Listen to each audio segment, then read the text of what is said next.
Hey, everybody. I know you must be saying to yourself, wait a minute, I thought Gambling with an Edge was over with. And it is. I'm starting something new. I'm going to call it Life is a Gamble, or at least that's what I'm calling it for this episode number 1. And the idea is that I will have one guest who will tell one story about some big gamble in their life. Now, I know an awful lot of gamblers, so there will be gambling type stories, but there will also be stories about much bigger gambles that people take in their lives. It could be a gamble with their health, a gamble with their life, getting a divorce, whatever. And I'm not married to anything about this podcast yet, so it may evolve and change as it goes along. The other thing is right now you're finding this on the Gambling with an Edge stream. And for at least the first 4 or 6 episodes, it will stay on the Gambling with an Edge stream, but eventually I will shift it over to its own stream. Actually, I'll probably start its own stream at the same time, so it'll be in 2 places at the beginning. But eventually you'll just find it on its own stream, except for YouTube, where that's my personal channel that Gambling with an Edge is on, and so it'll just stay there.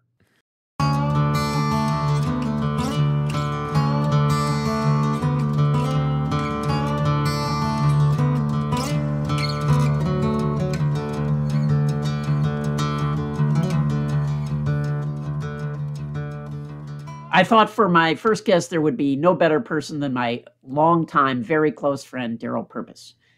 Both of us have had our lives split in 2 different worlds, the blackjack world and the creative world. So he has been both one of the best blackjack players in the world and a traveling singer-songwriter.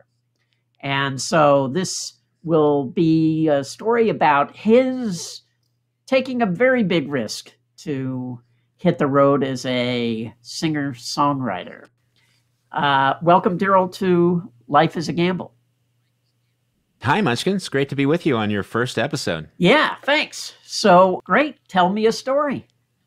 Well, about 30 years ago, I had already done most of the things that eventually got me into the Blackjack Hall of Fame, but I didn't really like casinos so much. So I was hanging out in the Los Angeles area and playing open mics and different showcases, songs I had written and stuff, and hanging out in that realm. I was dating a woman named Amy Beth. She was a waitress, and we met at an open mic. And somewhere in the country, somebody got into some trouble, and the Fed said, "Hey, find us somebody who can launder some money." And that person called a person, that person called another guy, that person called another guy, and that guy called my friend, who called me.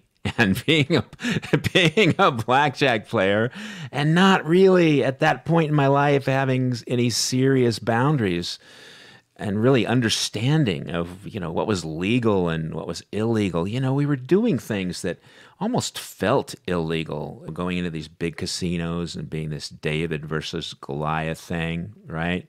But that was all legal, but it had a certain gray area feel to it. And well, also, the law changed at a certain point. Like, I don't remember exactly when, but it used to be you could walk up to a cashier's cage in a casino and cash $50,000 and they wouldn't dream of asking you your name. And then at some point it changed. And if you cashed out more than $10,000, they were required to get a cash transaction report and send a report to the federal government. So you go cash some big check. That's what this was. And it was all a sting. And, the DEA and the FBI and everybody was there, and they thought they were catching a big money launderer. But they realized pretty quickly that they hadn't done that. It was just a blackjack player who was comfortable with large amounts of money. And they ended up charging me with failure to file a currency transaction report and sentencing me to 90 days in a halfway house. I was living in L.A., and the halfway house was in East Hollywood, kind of a rundown area of East Hollywood. And I had to spend 90 days there. And what was that like? I mean, what happened when you first got there? Well, I wasn't sure what to expect, right? Like, I took my little bag, but I had had no other encounters really with the criminal justice system, and I checked in, made my way, and prepared to make the best of it. Then on day 2, I was hanging out in the lobby area, and a gun goes off. Inside or outside? Well, the gun was not in the room. It was outside, but a guy stumbles into the room, and he had been shot. And of course, everybody scatters, lights go out, people go under desks and everything. And I was very naive at the time. I just thought, well, here's a guy who's been shot, he needs help. And so I went to him and I got him sit up, large African-American guy with big chains, gold chains around his neck. And he'd been working out in prison. It was pretty clear. I helped him lay down on a coffee table, and I saw where he had been shot in his butt cheek. I saw the little hole there, and I crawled over to the payphone. Remember payphones? And and I called 911. I said, somebody's been shot here. And they said, well, is the shooter still there? And I'm like, I don't know. They said, well, if you can, put some pressure on the wound, keep the guy from bleeding, right? And so I crawled back to him, and I was like putting some pressure on this little hole in his butt cheek, and then finally the police came. Before the police came, I just have to say this is like early 90s or something. I mean, AIDS was a terrifying thing at that point. I mean, did that even cross your mind if there's all that blood? Did not cross my mind, no. Wow. I really just, I'm a guy who likes to help. I was just trying to help. And so the police came, and the policeman that came was my ex, Amy Beth. We had broken up when I got into this trouble. But it just turns out that you can become a cop in LA in 6 months. You go to the police academy and you can become a cop. And she had done that. And then she had been working in that area of East Hollywood that night, and she responded to that call. And there we were, me with blood all over my hands and her with a badge. And we just looked at each other. And she said, "Did you see it?" I'm like, "Nope." I think she said, "Did you see your friend get shot?" I'm like, "He's not my friend." Right? Oh boy. Oh my God. So that was my first real experience at the halfway house. And I was like, wow. You must be thinking, how can I get out of this place? Well, yeah, I was thinking 3 months of this, right? Yeah. But then I go into a meeting with one of the counselors, and I start talking to her, and she says, well, this is a work release program. If you have a job, you can go home during the day. And I thought, job? I've never had a job. Can I tell her I'm a professional blackjack player? And I was like, no, I can't do that. And then I realized, I had recorded a CD in friends' living rooms. I had ordered 1,000 of them, and I had one in my pocket. And so I pulled it out, and I slapped it on this metal table, and I said, well, I'm a national touring singer-songwriter, and I'll need to go home and work on my career. And she said, okay. So there's no checking at all. I mean, right? I mean, you could have said anything. I work at the bank. How would she know?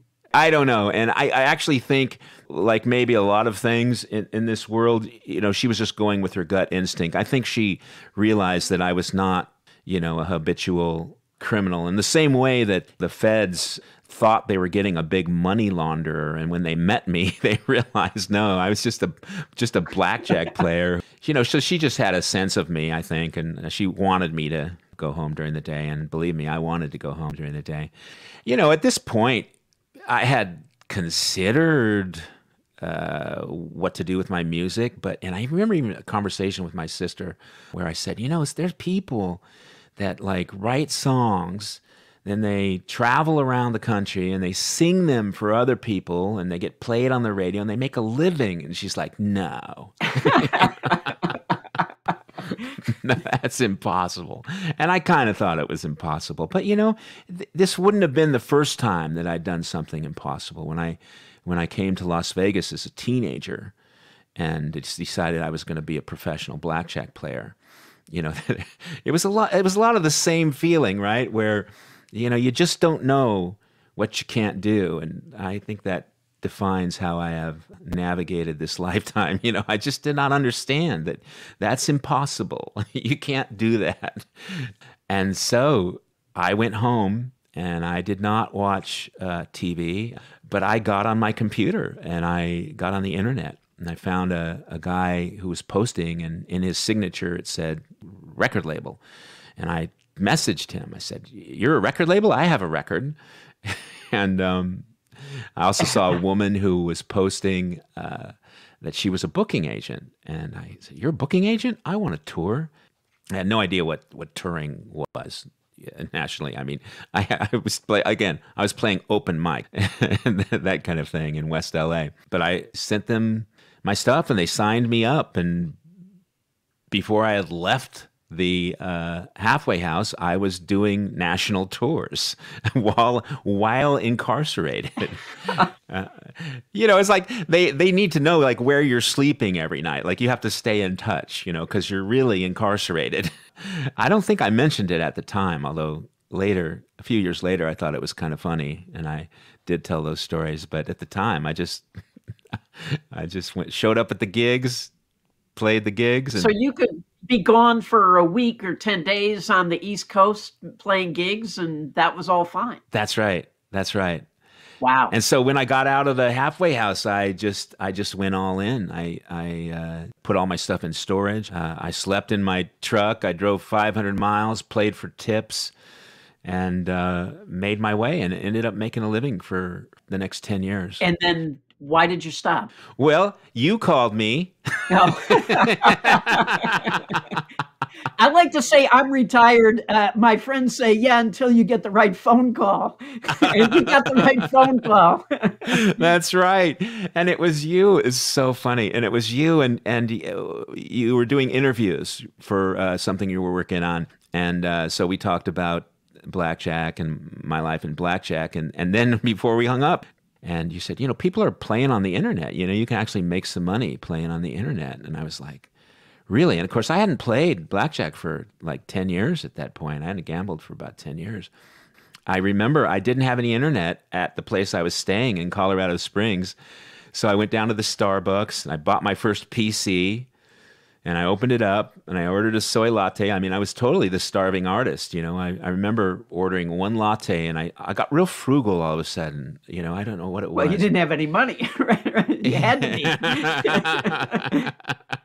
So one latte, and then I would spend the whole day at the Starbucks with my my PC, and very quickly I was making $200 a day, and then even quicker than that, I was making $2,000 a day. And of course, you know this story. I made $1 million in that Starbucks, and bought a house in Netherlands in the mountains, and the rest is history. And so I've been kind of going back and forth between these two worlds my whole life. I used to think you could only do one at a time, but I've been mixing it up a little bit over the years.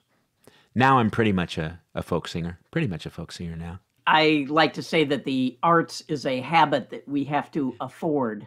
And for me, also, gambling's always been a way to go back and make enough money that I can afford to go act in a play in a theater or something. Or make a movie.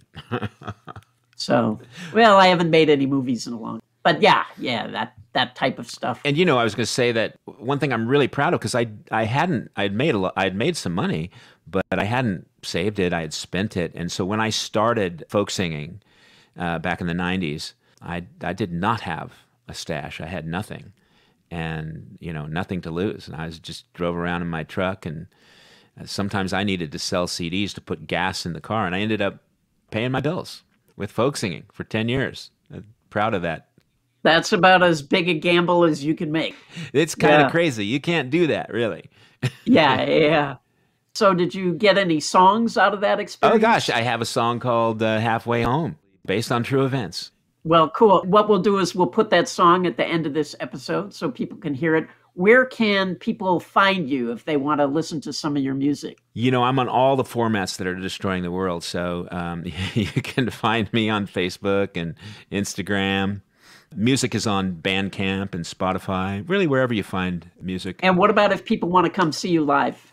Go to darrylpurpose.com and sign my email list, and I will keep you posted. Okay, well, that is it. Thank you so much for doing this. I think it's a great first episode, and hope people will get in touch and enjoy your music and go see you live.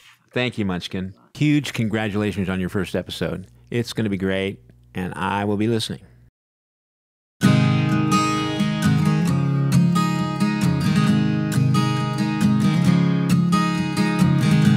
Well, I first started hanging with Laura Lee when they took away her father.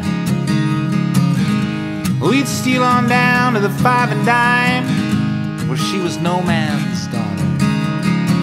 I took a favorite doll from the shelf, 'cause I thought she deserved it. But the next time I passed by the store, I saw that she'd returned it.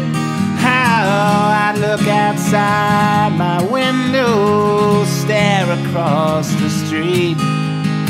She'd wave back, kill the light, settle off to sleep. And I'd feel a hole inside my heart, wish that we were grown. And someday Laura Lee and me would be more than halfway home. Years later, she went off to college, and I went to work for this pawnbroker. And when that didn't pay the rent, I taught myself to play poker. I'd drive up to her dormitory, and I would clean those frat boys out.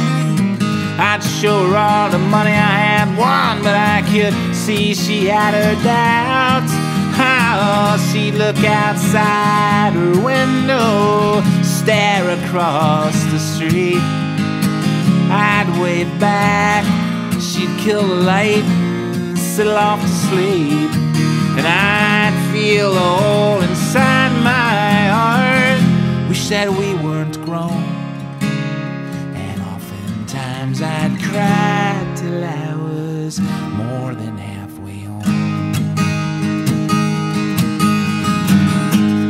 But when Laura Lee was accepted down at the police academy, well, I took my luck to the Isle of St. Martin by way of Atlantic City. By the time I'd left, inside my boots I had hidden $500,000. But if the hired goons don't get you, darling, you know U.S. Customs will.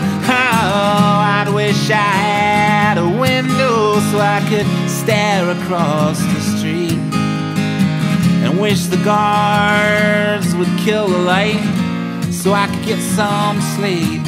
And I'd feel a hole inside my heart, wish I had a phone so I could call my Laura Lee and dream me halfway home. And after 2 years of good behavior, well, they finally let me out. Served the rest of my time in a Skid Row halfway house. Then one night, my roommate, he broke parole, and they came for his arrest. He pulled a gun and shots were fired, and one ripped through my chest. How I looked outside the window, heard the sirens in the street. Closed my eyes, saw a light, and they covered me with the sheet. And I felt the hole inside my heart. I did not feel alone, 'cause standing there was Laura Lee to see me halfway home. I'd look outside my window, stare across the street. She'd wave back, kill the light, settle off to sleep. And I'd feel a hole inside my heart, wish that we were grown. And someday Laura family.